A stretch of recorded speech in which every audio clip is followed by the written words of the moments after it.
Up close, it's the mighty Colorado. It invites adventure and provokes imagination. It sculpts landscapes that inspire us. Up close, we experience that in profound and visceral ways. If that looked hard, it's because it was.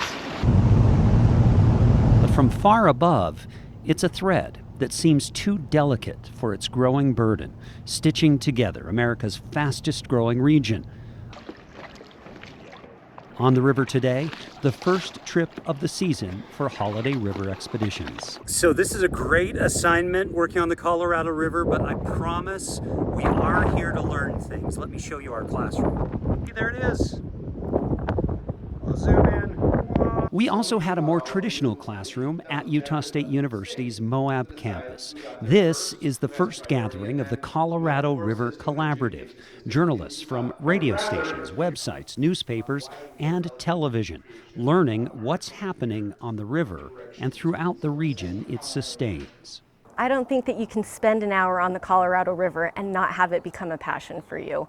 Anna McIntyre is with Utah State University, a prime mover behind the collaborative. I'm a member of the new Janet Coney Lawson Institute for Land, Water, and Air, and our job is to help create that connection between our researcher expertise and people who can use that information to make good decisions. And so that's part of what our membership and our partnership with this new collaborative is all about. The story of the West is really this search for water security. Brian Steed directed Utah's Department of Natural Resources before heading to Utah State University.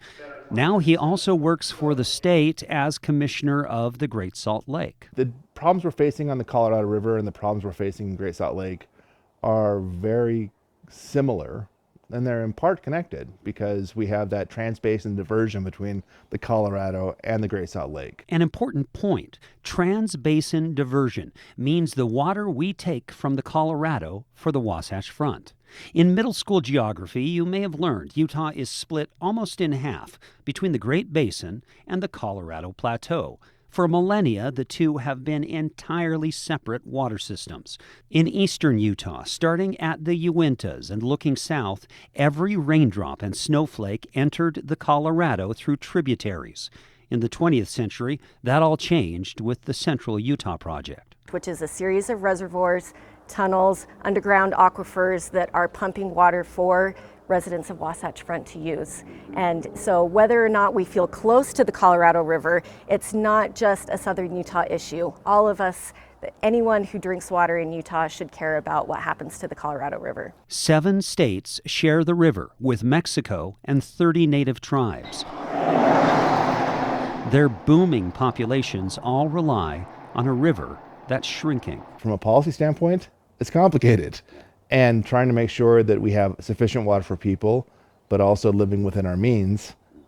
And those means include the various, natural needs of the system is going to be the challenge of our day. I think we're up to it, but I think that we also can't ignore it. Especially now, because a document called the Colorado River Compact has formed the basis of water management in the West since 1922.